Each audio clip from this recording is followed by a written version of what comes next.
Good morning, everyone. We're going to give it a minute or two to let everybody get connected and settle in, and then we'll start this morning's webinar.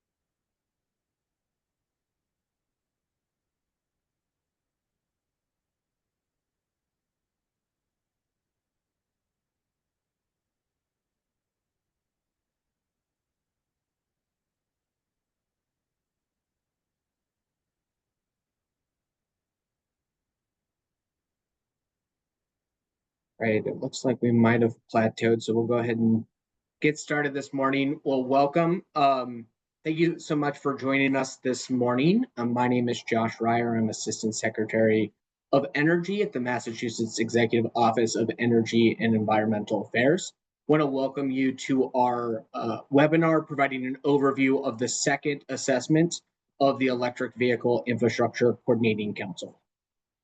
Next slide, please. So today what we'll be covering is a bit of a background on EVIC and when EVIC was established, who is a part of the Electric Vehicle Infrastructure Coordinating Council, or EVIC for short. We'll talk about the initial assessment, which was completed in August of 2023, and the progress that the council has made since then. And then we'll spend the bulk of our time providing an overview of the second EVIC assessment, which again was just released on August 11th of this year. We'll provide an overview of what's contained in it, where we are today with EV charging infrastructure in the Commonwealth of Massachusetts, where we hope to go, the charging priorities that the assessment lays out, and a number of other really important topics related to EV charging in the Commonwealth, including electric grid implications, customer experience, new charging business models. And we'll finish up by walking through the plan that was included in this second assessment for how EVIC hopes for us to be able to get to where we ultimately need to be with EV charging infrastructure in order to put us on a pathway for success and continued deployment of EV charging across the Commonwealth. And we'll touch base on how you can stay involved and get more involved in the work of EVIC. So with that, I'm actually going to turn it over to my colleague, Katie Gronendijk, who's a clean energy policy advisor here at EEA, who's going to walk us through the EVIC background slides. Katie? Hi, everyone. So I'll just go over a few brief slides that give some background on what EVIC is and the development of this assessment. Next slide, please. So EVIC is an interagency council that was established by the Massachusetts legislature in 2022 to lead and coordinate the state's efforts to ensure that Massachusetts has an equitable, interconnected, accessible, and reliable EV charging network. So as part of that, every 2 years, EVIC is required to submit an assessment to the legislature on the current state of charging in Massachusetts, future projections for charging, and strategies to improve the state's EV charging network. So the initial assessment was filed with the legislature in August 2023, and we just released the second assessment this August. Next slide, please. So this is a list of the EVIC member organizations. It's chaired by the Executive Office of Energy and Environmental Affairs, and the rest of the members represent a broad swath of state agencies that have some interest in EV charging or a unique perspective. There's also a regional planning agency, the Metropolitan Area Planning Council, represented on the council. Next slide, please. So the first EVIC assessment was provided to the legislature in August 2023. It provided projected estimates of broadly the number of chargers needed to meet our climate goals in 2030, including looking at long distance travel needs. And it also had a number of takeaways on the state of charging in Massachusetts in that year, including that the number of chargers and the experience of using those chargers was insufficient. It recommended that the state prioritize charger access for certain types of populations, like residents without access to off-street parking, renters, and rural communities. The assessment also flagged the challenge of a lack of grid capacity for widespread charger deployment and made some recommendations that the state better promote its existing EV charging programs and the availability of EV charging more broadly. Next slide, please. So this slide shows a small selection of the recommendations that are included in that assessment. We made a lot of progress on those recommendations, including a number of provisions that were passed into law through the climate bill signed by Governor Healy in November. For example, the assessment recommended that we enact right to charge legislation, and the Climate Act included the right to charge for condo owners. The second assessment recommends that be extended to renters as well. There was also a recommendation to expand curbside and overnight charging access for multi-unit dwellings that don't have off-street parking. So the EVIC allocated $11 million, including for a program at Mass CEC that would target curbside charging for multi-unit dwellings.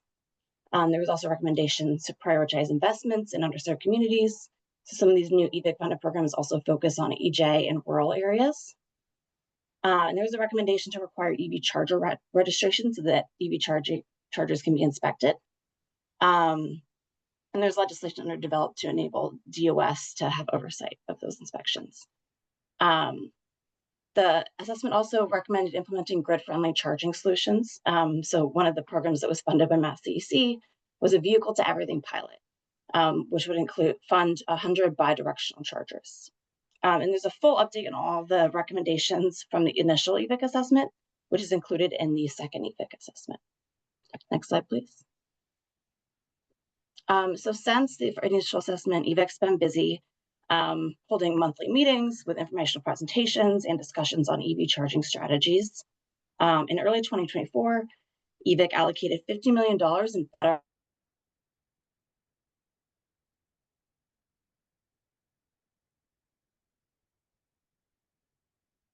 I don't know. All right. It looks like Katie might have frozen for us. Wasn't sure if, Katie, you froze there for a second. You froze right as you started to talk about the funding. Oh, okay. Sorry about that. I think my internet connection is a little unstable right now. So I was just saying that in February 2024, EVIC allocated $50 million in American Rescue Plan Act federal funding to several EV charging programs. And this was informed by the recommendations of the initial EVIC assessment. So $11 million went to help transition the state fleet to EVs, $38 million to Mass CEC for some innovative charging programs to help scale new technology and business models like the curbside charging program and the vehicle to everything program that I just mentioned, and $500,000 to the Division of Standards for EV charging testing equipment. The 2024 Climate Act, which was signed by Governor Healy in November 2024, also included a number of provisions related to EVIC, which expand EVIC's responsibilities or implement some recommendations from the initial assessment. So that includes requiring EVIC to complete a 10-year EV charging forecast, which includes medium and heavy-duty vehicle charging. Also grants residents of condos and homeowner associations the right to charge. EVIC also released 2 public resources this past year, including one on how public level 2 charging stations should consider setting fees, and one on how to more equitably site EV charging stations in areas with environmental justice populations. Next slide, please. So the development of the second assessment took place over about a year. In August 2024, EVIC Chair Josh Ryer proposed a second assessment work plan for how the second assessment should be completed, put an outline for the second assessment, and that was adopted in September 2024. EVIC also took a lot of public input throughout the development of the second assessment. Last spring, EVIC held 4 public hearings to gather input from the public and also to just share information with the public about EVIC's work and the EV charging programs and initiatives that are currently available at the state. So these were held in person and hybrid throughout the state. You can see the locations listed here. And in June, EVIC released a draft of the second assessment and accepted public comment on it, and also held a public meeting in July to provide an overview of that draft and give an opportunity for in-person and online public input and discussion on that. Next slide, please. I'll turn it over to you, Josh. Perfect. Well, thanks so much, Katie. So hopefully, as it's clear, there's really solid foundation for this second assessment from not only the work of the first assessment, but all of the work that's been done over the last 2 years by the council and various member organizations. So the second assessment was filed with the legislature on August 11th of this year, as we've mentioned a couple of times, and was submitted to the general court rather. But then it was officially released on August 12th. And the assessment includes a lot of different, really important elements to the strategic plan for EV charging across the Commonwealth. But it starts by laying out the importance of EV charging to Massachusetts' clean transportation and emissions reductions goals. It lays out where the Commonwealth is in deploying EV charging infrastructure, so the state of our deployment rate, as well as how much infrastructure we have. It lays out where we hope to go in order to accommodate the EVs that we're hoping will be on the road to meet our emissions reduction goals. And then it also lays out how we plan to get from our current state to this end state that we're hoping to get to in line with our emissions targets. And it lays out a series of strategic actions that will ensure that Massachusetts is well positioned, particularly in the current environment, to continue its progress in leadership in deploying EV charging. As I mentioned at the outset of this webinar, it also includes a number of other really important elements, including electric grid implications, customer experience information, business model information, and we'll get to all of that a little bit later. Also, as part of that announcement, we're really happy to be able to partner with the Massachusetts Department of Environmental Protection, who was able to announce some incremental funding. And we actually have Hank Webster here, who's the director of climate strategies at Mass DEP. And Hank, I'll turn it over to you to talk a little bit more about this funding announcement. Sure. Thanks, Josh, and thanks, Katie.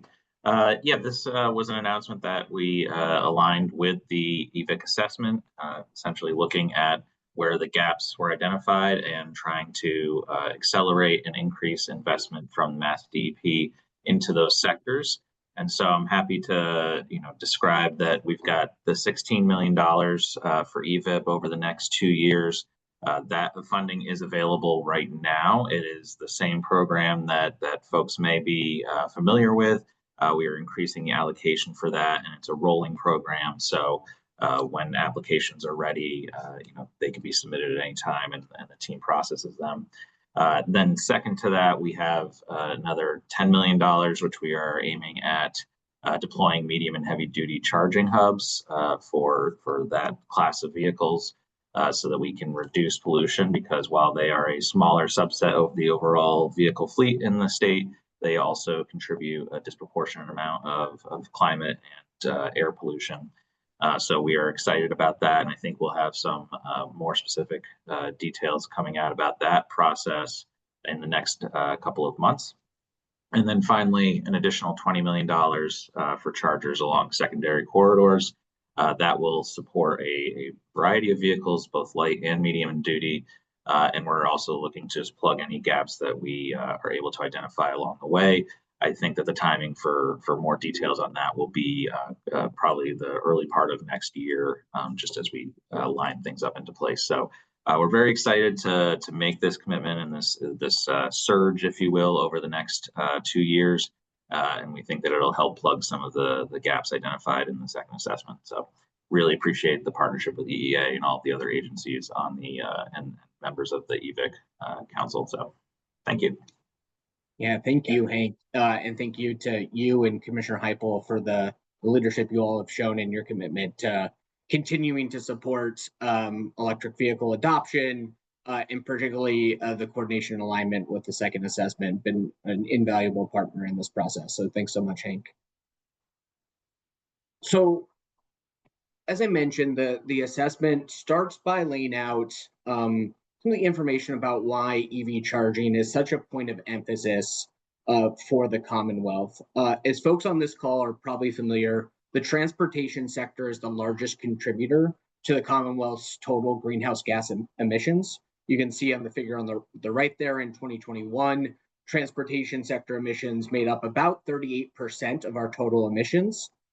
We have very ambitious emissions reduction sublimits that have been set for 2030 and 2050, which require essentially most vehicles to transition to electric vehicles and for there to be a significant reduction in vehicle miles traveled by providing and improving alternatives such as public transportation through 2050.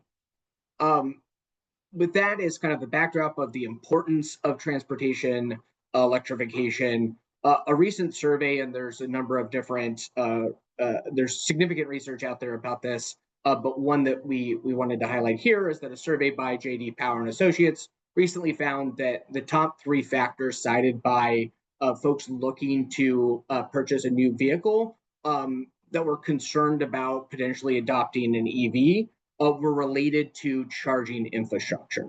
Thus, it's really important to make sure that the Commonwealth has a robust network of available and reliable EV chargers, not only to ensure and help the transition to electric vehicles and the adoption of electric vehicles, but also to help us meet our transportation sector emissions sublimits over time. So from there, the assessment walks us through where we are to date. And really happy to be able to report that Massachusetts has made substantial progress on the deployment of EV chargers since the last assessment. Between August of 2023 and May of this year, the total number of chargers in service was increased by roughly 50%. And that's also paired with an annual increase in the deployment rate of chargers, of public chargers, to be very clear. So those chargers that are accessible to anyone in the public. The annual rate of adoption or deployment rather increased from 2023 to 2024 by 50%.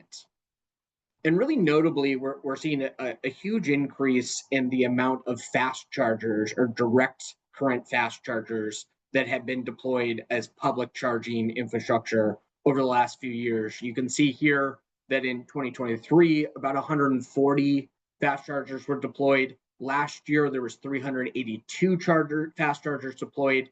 And as of August 1st of this year, there was already 390 public fast chargers deployed in Massachusetts.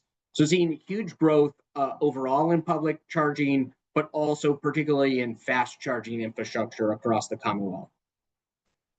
We also, compared to our peers, rank highly in terms of chargers per capita, as well as charger density. There's actually a recent article, hopefully people have seen, that ranks Massachusetts as first in charger density. And based on the analysis that we included in the EVIC assessment, Massachusetts ranks 4th in terms of US jurisdictions in charger density per capita, only exceeded by Vermont, DC, and California. So one of the reasons that Massachusetts has been able to be a leader and be so successful in the deployment of EV charging over the last few years is that we have a number of programs that cover nearly every aspect of EV charging. Now, we don't list all of the programs that currently exist in Massachusetts on this slide. Chapter 3 of the assessment walks through it in fairly decent detail. The different programs that do exist. There's a number of different summary slides for folks that are wondering how all these programs interrelate. So I'd encourage you to look at those resources, including the assessment, to get a comprehensive look at the landscape of EV charging programs in Massachusetts. What we do want to call out a few here today is being really important to not only our historical success, but also building on a lot of the themes included both in the initial EVIC assessment and the second assessment. So the 2 largest programs in general to help us really scale EV charger deployment is the program that MassDEP, Hank and his colleagues run at, that's called the Massachusetts Electric Vehicle Incentive Program, also known as MassEVIP, as well as the programs that are run by the investor-owned utilities, as well as there's a number of municipal utilities that also have programs So those are the largest incentive programs that help us scale deployment of EV charging across the Commonwealth. Then next, we have a number of programs that help us test and scale novel models to help us address some of the barriers that we'll talk about today, and Katie already talked about in the context of the first assessments. And we already mentioned the ARPA funding that was announced in early 2024. 38 million of that went to Mass CEC to stand up the 4 programs and one initiative listed here. The on-street charging program to help with curbside charging for residents that don't have off-street charging. The Ride Clean Mass charging hubs that helps deploy charging to support transportation network carriers or your Ubers and Lyft drivers to help them electrify. The mobile charging program to help provide chargers to medium and heavy duty vehicles where there might be grid constraints, so they don't have to have one charger for each vehicle, but actually can move a charger around. And then a vehicle to everything demonstration project that's actually looking at ways to make sure that we're leveraging the value of electric vehicles to the grid and providing power back to the grid.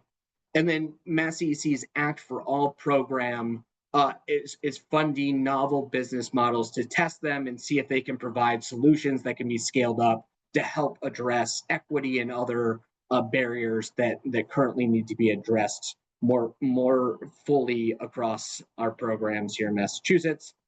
There's also programs to help us really unlock and address specific barriers related to customers or reduce soft costs. The programs that are called out here are the specific programs to help medium and heavy duty fleets electrify their fleets. So we have Mass CEC's Mass Fleet Advisor program, as well as Eversource and National Grids programs. And then there's also a suite of programs and efforts to make sure that we're optimizing the utilization of the electric grid. So both in terms of making sure that we're minimizing the impact and the need for additional grid infrastructure to accommodate EV charging. So that would be the managed charging programs that sends price signals from the utilities to customers to charge their vehicles at certain times.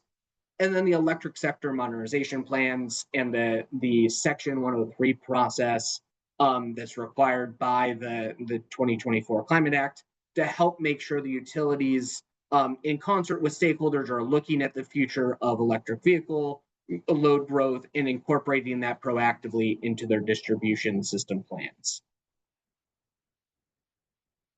So another really important thing to look at and consider as we think about where we are today with EV charging deployment is the percentage of EV charging stations in Massachusetts that have received some sort of funding from any one of the programs that I just listed, or any of the other programs that exist.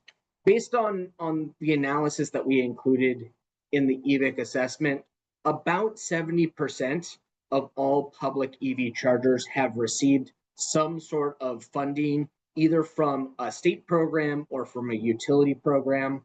Now that comes with some really important caveats. We didn't filter out municipal light plant or municipal utility projects. We didn't include federal tax incentives or account for projects that might have participated in multiple programs. But that's all to say, this gives you a good sense of the fact that most of the chargers that have been deployed in Massachusetts have received some sort of federal or public funding, rather, in order to be deployed. And we've also broken it out into different types, the percentage of projects that receive some sort of incentive by the type of EV chargers. So we have level 2 chargers, and then those direct current fast charger ports that I talked about earlier.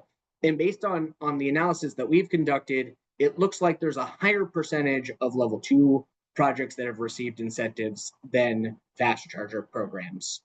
Now, it's really important to note, while public funding remains an important tool for helping us drive EV charging deployment, the Commonwealth will continue to look for ways to foster a self-sustaining EV charging infrastructure market that over time requires less public funding and smaller incentives to continue the momentum that we're seeing today. Great. So that's where we're at. Now we come to where we want to go, and as unfortunately, I'm sure many of you on the call today know, EV charger deployment is currently facing some significant headwinds with federal programs and federal tax incentives being rolled back, market and cost uncertainties. We also see in the EVIC assessment and based on our analysis of the vehicle adoption trends that we've seen in our state plans and the associated EV charging that's needed to accommodate that vehicle growth, that EV charger deployment would need to triple year over year in order on a straight line basis in order to keep pace with what the charging infrastructure we need with that estimated future EV adoption. Now, it's really, really important to note that if you go into the assessment, you'll see that that pace of adoption that's needed is actually will ramp up over time. And so in the early years is actually the difference between what's needed and what our current pace is not too great. It's in the out years where we start to see the differences between current pace of deployment and future needed pace of deployment. So given all of that, the fact that we have positive momentum currently, or at least in the recent past, but we are facing current headwinds and we need to see an increase in charger deployment over time to meet the needs of EV chargers as we see more and more adoption. The EVIC assessment lays out 4 things that the Commonwealth really needs to do in order to be well situated to continue the momentum that we've seen. The first is to be more strategic in employing public funding, be more targeted in leveraging those funds and leveraging private funds in how we utilize the electric grid, improving efficiencies of current programs and by removing common barriers that folks face, being proactive in planning for the future of EV charging, whether it's new technologies, making sure we have the right grid infrastructure, or making sure that we have future funding sources in place. And then last but not least, certainly a theme that we saw from the first assessment and unfortunately continues to be a theme is that we need to see a significant improvement in the EV charging experience so that folks that do have EV charging, EVs rather, can relate to others that are looking at EVs that they've had a positive experience and that they can feel comfortable making the switch. So getting into a little bit more of the specifics, you'll see here a breakdown by different segments of chargers of what the EVIC assessment estimates that the Commonwealth would need in terms of EV chargers based on the vehicle adoption levels that were modeled in the clean energy and climate plans. Overall, the assessment estimates that we need about 800,000 chargers in 2030 and about 1.5 million chargers by 2035. And we've included below specifically the estimates for multifamily, workplace, and public and medium and heavy duty chargers. And you can see here the blue bar is the count for 2030, whereas the green bar is the count for 2035. And it's really important to note that there's an interdependency between all of these numbers. If, for example, there's more public chargers than are estimated to be needed, that might mean that there needs to be less workplace or more, less multifamily chargers. So that interdependency is really important. It's also important as we continue to walk through the slides and what's included in the assessment. It's important to view these estimates in the context of the role of the state and other actors like the utilities and what we can actually do to effectuate change and help make sure that we hit these targets in the future. Okay, so I want to go quickly into a few of these segments. So again, the first assessment talked about multifamily. We also refer to it as multi-unit dwellings. Really, we use those terms interchangeably in the assessment and in talking about it in this context. And it's really important to make sure that we're focusing on providing charging for residents that don't have off-street charging. As the assessment lays out, still about 80% of charging is conducted at home or near homes. So working to make sure that folks that aren't able to park off street and install their own charger and have access to a charger is going to continue to be important. And that comes with specific and unique barriers that we're starting to work through the Mass EC program and other programs like the Boston program. And you'll see, so in general, we're estimating that we need about 18,000 fast chargers in 2030 in order to help support multifamily residential charging and the EV adoption level that we're anticipating. We've also mentioned a couple of times the importance of medium heavy duty charging. Katie mentioned the fact that the 2024 Climate Act specifically required EVIC to look at medium and heavy duty charging. And as you can see on the right, there's significant charging infrastructure that's needed to support these vehicles and fleet types.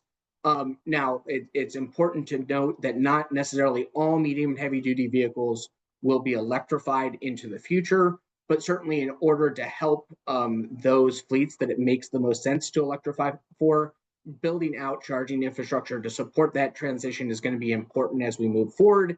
And certainly public fast charging can be used for a multitude of different use cases. So one of the conclusions that we'll talk about in a second from the EVIC assessment is making sure that as we deploy public charging infrastructure, we're thinking about ways to use that charging infrastructure for multiple use cases. So for medium and heavy duty vehicles, for overnight charging, for multi-unit dwellings, as well as for long distance trip for other light duty vehicles.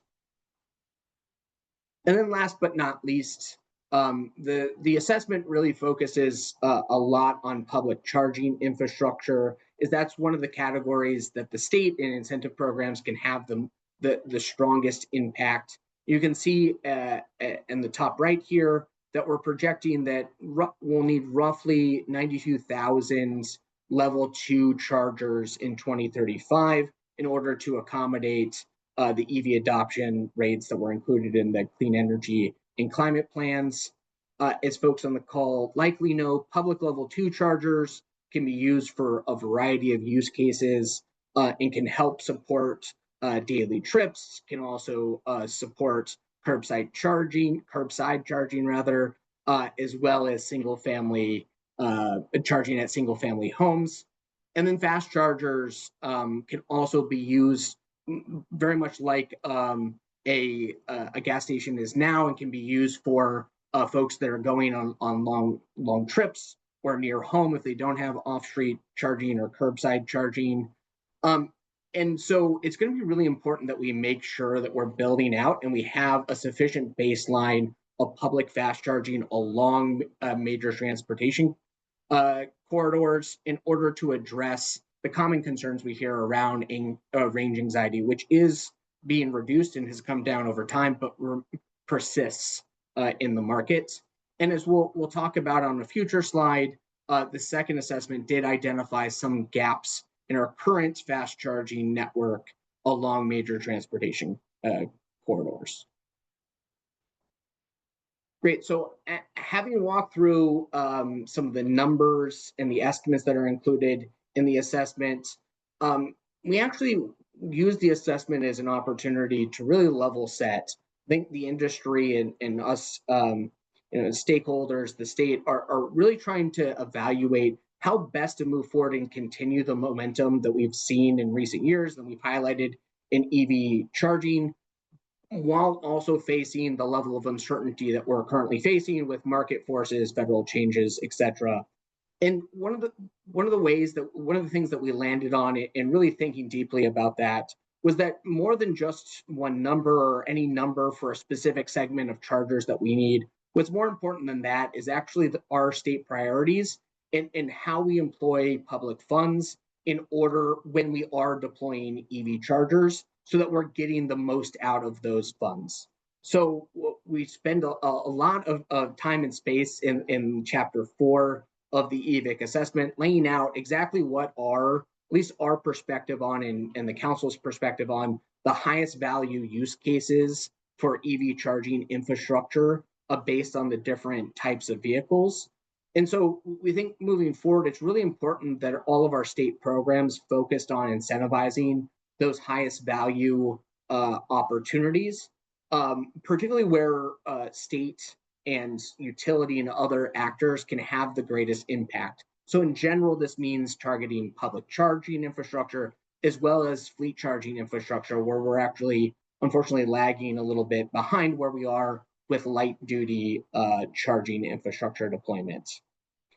It's also really important to think about, and for us all to make sure that we're optimizing and maximizing EV charging opportunities that maximize our emissions reduction benefits. So again, thinking about providing charging infrastructure to help medium heavy duty fleets electrify, which have higher emissions than light duty vehicles, as well as supporting multiple use cases. And I mentioned earlier, fast chargers that can support a number of different use cases.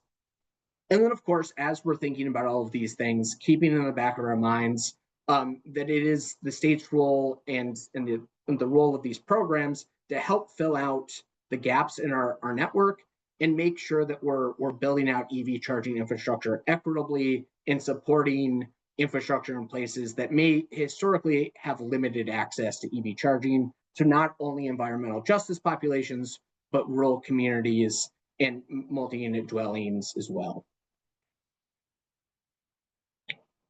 Great. So I want to, the implications then of that on our existing programs are that really it will be important for us as we move forward to look to minimize the eligibility overlap between existing programs and make sure that existing programs are really focused on what matters most in their core competencies, in minimizing any friction points between programs, that customers, that the customer experience and communication with those programs are optimal and are at the best possible level, so that we can reduce any barriers that are associated with miscommunications or the lack of public information. Thinking about targeting those high value opportunities, making sure specifically with fast chargers that we're thinking about and putting our money where it's going to have the greatest impact for EV drivers. So near major travel corridors. And then also ensuring that funds are utilized on the intended use case. As I mentioned, we also identified as part of the assessment specific gaps in our fast charging network across the Commonwealth near secondary travel corridors, which you can see on the figure on the slide. But we also identified two other gaps that we hope to address here with the DEP funding and with other efforts in the coming months. So the other two were making sure that we address medium heavy duty fleet charging, helping fleets that actually are able financially to electrify currently and can save money by doing so, have the charging infrastructure they need to be able to make that switch. And also, as we see the learnings out of the Mass DEC program on off-street charging, that we're prepared to support the ramp up of that program to support more and more municipalities across the Commonwealth.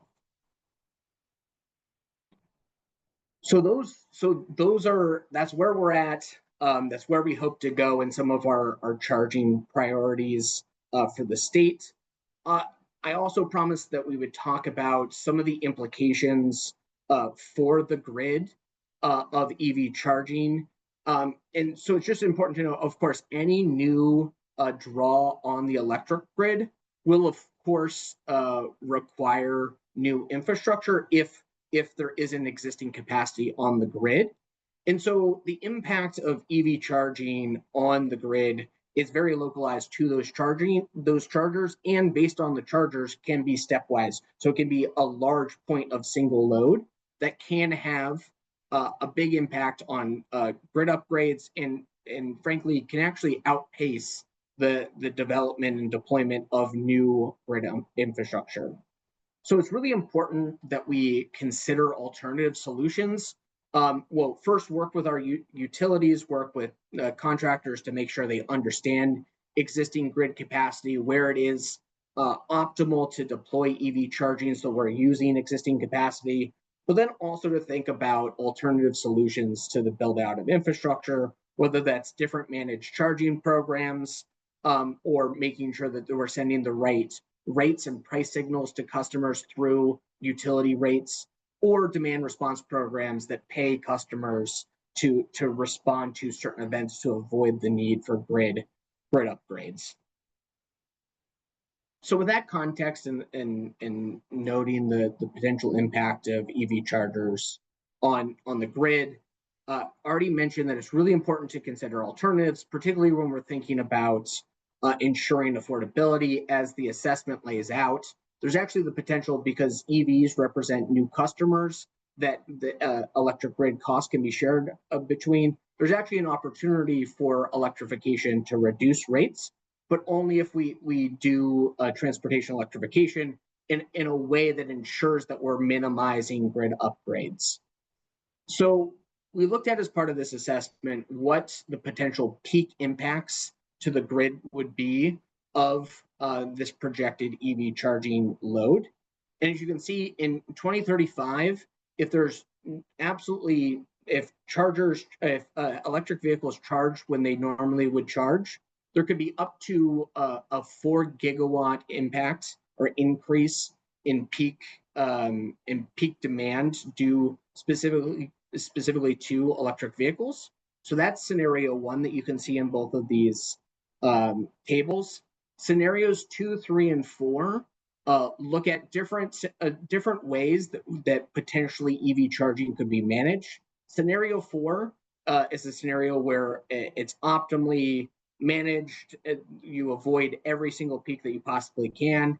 It's really important to note that that's not practically possible, but it gives us a sense of what the delta is between unmanaged and completely managed is. And then scenario 3 shows what happens if current participation rates in managed charging programs, which is 15%, continues into the future. We also looked at the percentage of grid infrastructure that could potentially be overloaded due to electric vehicles, looking specifically across it. If you've had a chance to look at the assessment, and on previous slides, you'll see that we have actually charging load modeled throughout the Commonwealth. And so we also looked at what the implications could be on specific parts of the grid. And you can see that by 2035, if completely unmanaged, EV charging could result in the need for about 23% of all feeders. And feeders are kind of your main distribution line from a transmission substation to another distribution line that actually carries the power to customers. So that main feeder, about 23% of those could potentially be overloaded in 2035 due to EV charging. And it's really important to note that this is an initial cut on the analysis. We don't have the same insights or understanding of the utility systems as, of course, they do. But this is an important starting point to engage with them on the Section 103 process that I mentioned earlier that was required as part of the 2024 Climate Act, to work together on identifying areas that it might make sense to actually proactively address building out feeders or substations to accommodate EV charging that we think is likely to exist in the future. And if you want more information about that Section 103 process, we provided an overview of our thinking on that and the steps included at the last EVIC public meeting. And there's also a link that's included in these slides when we send them around.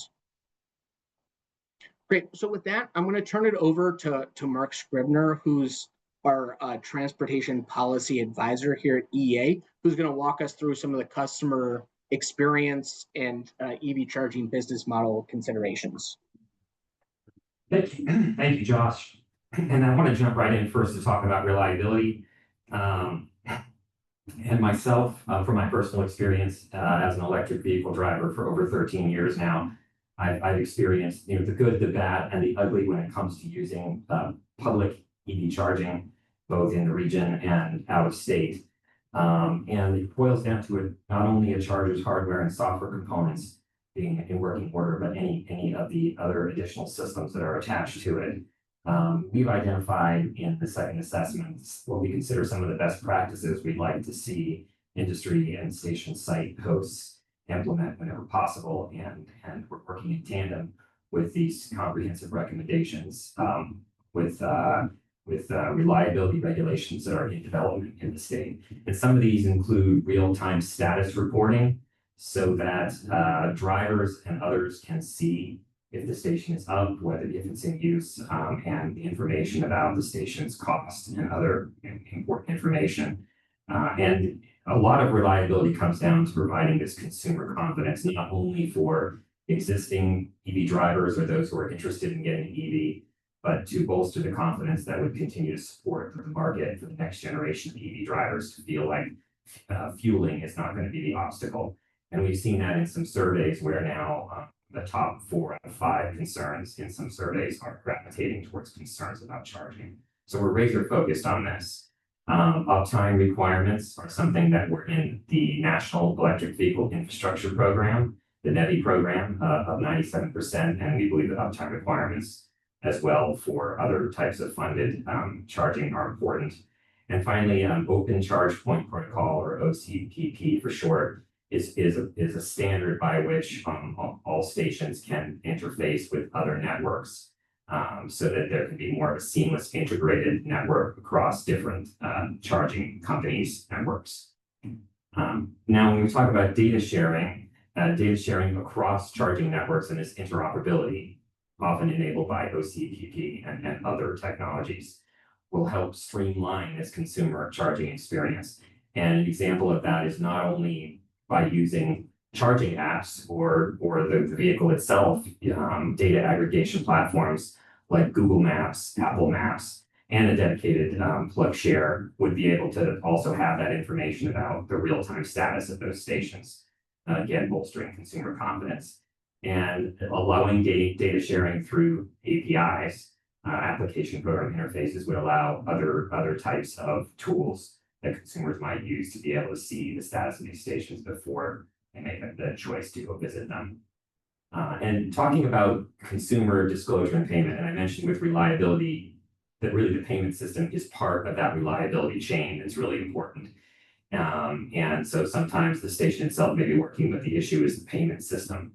And generally, each charging station operator in the current state has of things has its own payment system, which can cause frustration and a large number of apps. So to try to counter this, we have some best practices we're working towards supporting, including Plug and Charge, which I'll talk a little bit more about below. And there's also something called Auto Charge, which is another similar technology. And we continue to develop resources in EVIC also to help out with site hosts and site owners about best practices for owning and operating stations. Most recently, we developed a resource on fee and policy guidance, and we'll continue to develop more resources along the lines of supporting station site hosts and owners with best practices.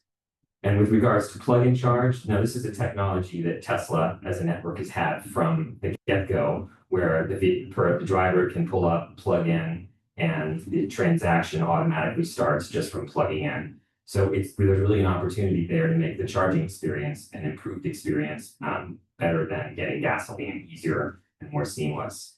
So we'd like to see that technology where people can simply plug in their vehicle, get authenticated, and automatically have the transaction paid across more networks. It's going to reduce friction at the point of sale.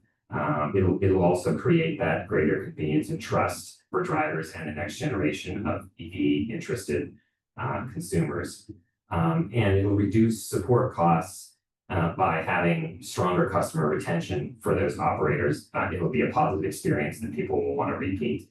So as I said, the current network state is fragmented, so we're working with stakeholders and partners to try to push forward this technology in more places. And it requires partnerships not only with the charging companies, but also with the automakers, as the vehicle software and cloud systems need to communicate for this technology to work effectively. Next slide. And also wanted to talk about how we've looked into the technology around business model challenges and opportunities. For EV charging business models, there are a number of challenges they face. course, including upfront costs, which can be helped with incentives, but still can be significant over time.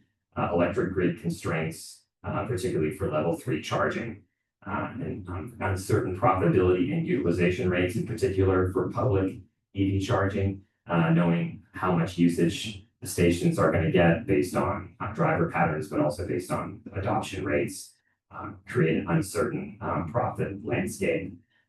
Sometimes there are regulatory hurdles.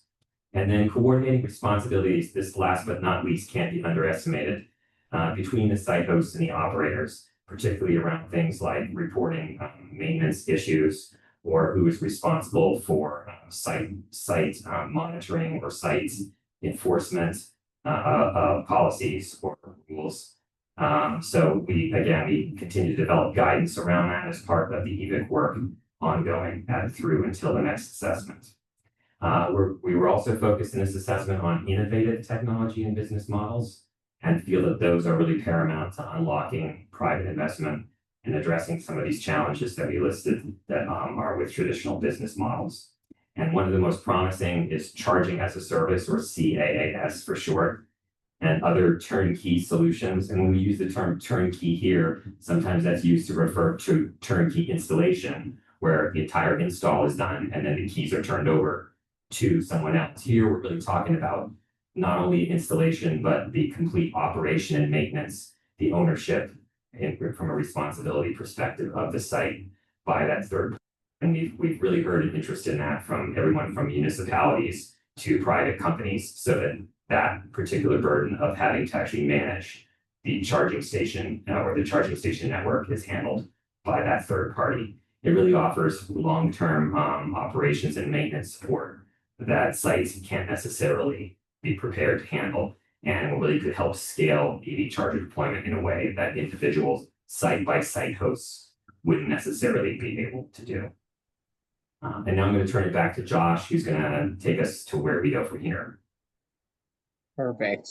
Thank you so much, Mark. And with the last few minutes we have on today's webinar, we want to walk us through the EVIC's kind of strategic action plan for continuing the momentum that we've had in terms of and really the leadership that Massachusetts has shown in continuing to deploy EV chargers. And the assessment lays out 32 strategic actions that will help Massachusetts continue to be well positioned, whatever comes our way, to continue our progress in deploying EV chargers and to effectively adapt to changed circumstances. So in other words, using the priorities that we talked about earlier and taking into account everything that Mark just talked about and we've talked about today, using those priorities as our North Star as we move forward, so that as things change, we can effectively adapt and ensure that we're still addressing our priorities to the best of our abilities. And I will say what's really important about these 32 actions is these are all things that we think are really important to move forward on and to make sure that they're front of mind for us and other stakeholders. But by no means are we going to be able to achieve all 32 actions between now and the next assessment, but rather these are 32 actions that we look to take here in the near term and continue to hope to see progress on, and likely will build on in the next EVIC assessment. And so you'll remember from the start of the overview on the second assessment and where we hope to go, that really, given all of the context and everything that's happening, there's 4 things that we think that we need to do as a state to ensure our continued leadership on EV charging is be more strategic, improve efficiencies, be proactive, and improve the charging experience. So all 32 strategic actions fall within those 4 categories. Within those 4 categories, we have sub categories or areas for us to focus on. And I'll walk through each one of those here quickly before we close out today. So under the header of making sure that we're more strategic, there we go. I had to remind myself. More strategic. The first one we have is making sure that we're prioritizing value. So new and existing programs are designed to deploy EV charging targeted on the highest value charging opportunities, which again, we've laid out in chapter 4 of the assessment, and also ensure the equitable deployment of EV charging across the Commonwealth. So that includes some of the initiatives that Mass DEP has already shown tremendous leadership on and is helping us lead forward with some funding around medium and heavy duty charging infrastructure, helping us to fill fast charging gaps. But we also want to be mindful of what we're really excited that we have a new EVIC member from the Executive Office of Economic Development. Are there ways that we can establish partnerships with state, municipal, and stakeholder organizations to conduct tailored outreach to package existing programs to make sure that we're leveraging and deploying chargers at areas that just make a lot of sense, like at box stores or grocery stores? We also want to focus on unlocking private funding. So again, we can reduce the amount of public funding as needed per port to deploy. So making sure that we're enabling new EV charging business models. The Mass Clean Energy Center, which we've referred to a few times as Mass EEC, has done a lot of great work on novel business models. So looking for new opportunities to leverage their lessons learned and finding new ways to also explore charging as a service, which Mark highlighted as a promising model to help unlock further deployment of EV charging.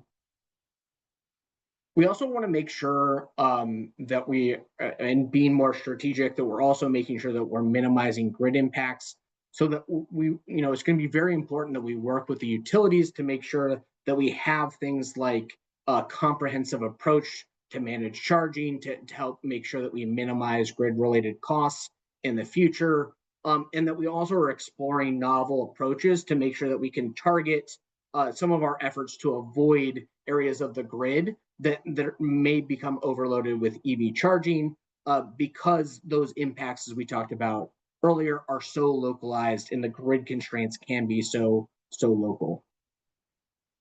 We also want to work on enhancing our efficiencies through enhancing current programs, making sure, again, that we're prioritizing the highest value use cases in our existing programs, that we better align our two biggest EV charging incentive programs, Mass EVIP and the EDC's programs, and that we also work through those programs to enhance customer communication where we can.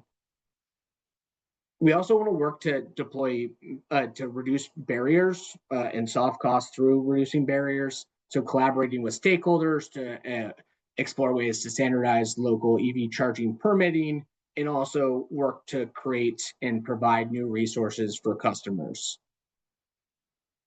We've talked about proactive planning today, working with utilities on Section 103, again, mentioning that process to identify proactive grid build out, and then also to look at future impacts of and the necessity of thinking more about grid resilience and infrastructure needs during, before, and after major weather events. We've talked a little bit about improving the customer experience. We're really lucky to be able to pass right to charge legislation in the 2024 Climate Act, but want to expand that to renters, looking to set uptime standards, and also looking at ways to address the use of EV charging parking spots by internal combustion engines. Great, and with that, I know we are right at time, so I appreciate everyone sticking with us today. For folks that have attended, we really appreciate your attendance and interest in EVIC. We'd encourage you to attend our monthly EVIC meetings, which are the first Wednesday of every month from 1 to 3. Visit the EVIC website, which has all the information that we talked about today and more, and also to sign up for the email list. And I do, again, want to say thank you to everybody that joined today. Also, a huge shout out to both Katie and Mark, who are kind of the instrumental team members that help us make sure that we're able to put this together and continue our leadership on EV charging in the Commonwealth, as well as our consultants, planning communities, and Better Together Brain Trust were, again, instrumental in getting this out the door and being thoughtful. So thank you to all of them. With that, so we're done with the webinar. I know we're a little bit over. we're actually able to stay on if folks have questions. Happy to answer a couple of questions for folks that have them. If you do have a question, if you can just use the raise hand feature, and just identify yourself and your affiliation, and then we'll do the best we can to answer your question.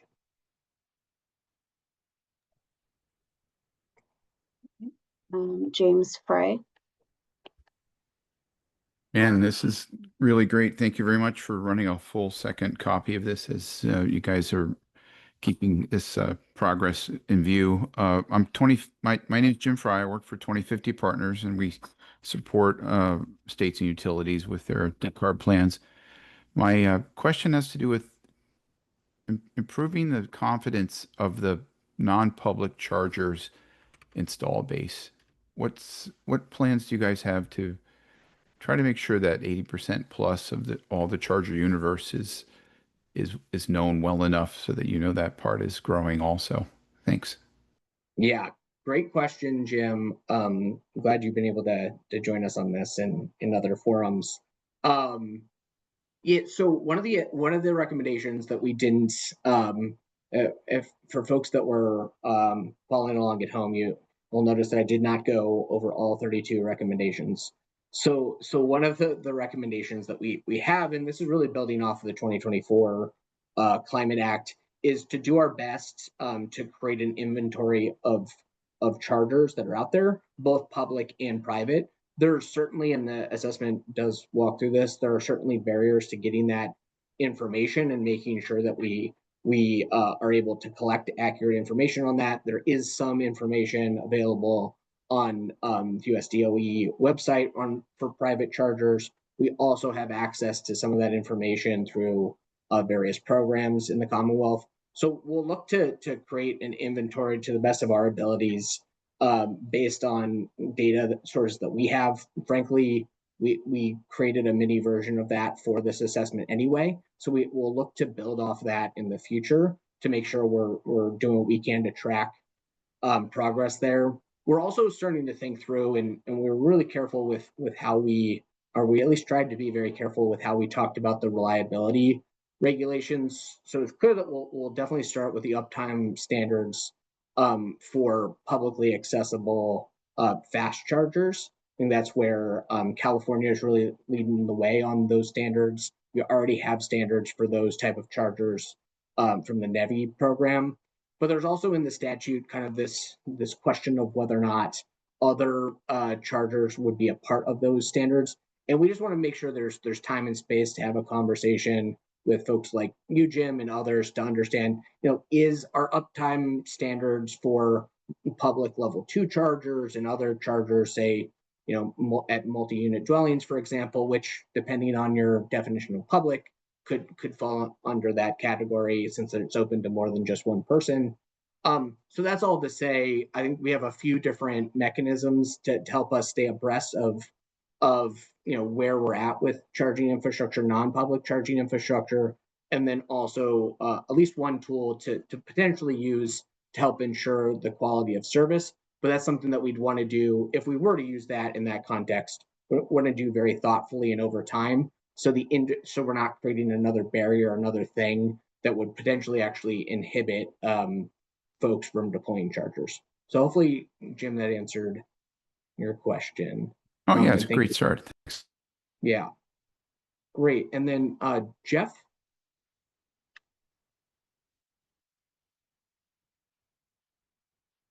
Good morning. Thank you so much for this talk. It was very helpful. I wondered if you could provide us with some links to the current regulations on the right to charge, both for renters as well as condo dwellers. That would be very helpful. Absolutely. So, and actually, can you, for me, Jeff, just give me your affiliation? With Sustainable Westboro. Perfect. Thanks, Jim. Jeff, sorry. Last question from Jim. So happy to provide some links, and we'll make sure they're in. Everyone will get these slides, so we'll make sure there's a link in the slide for you.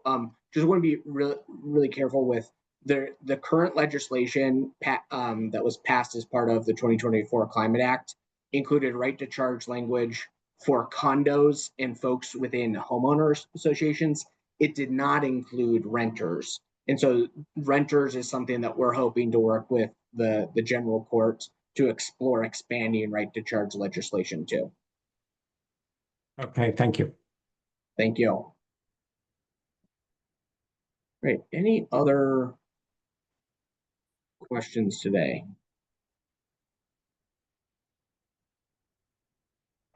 All right. Well, if not, hopefully folks, and I'll put it up again, folks know where to find us.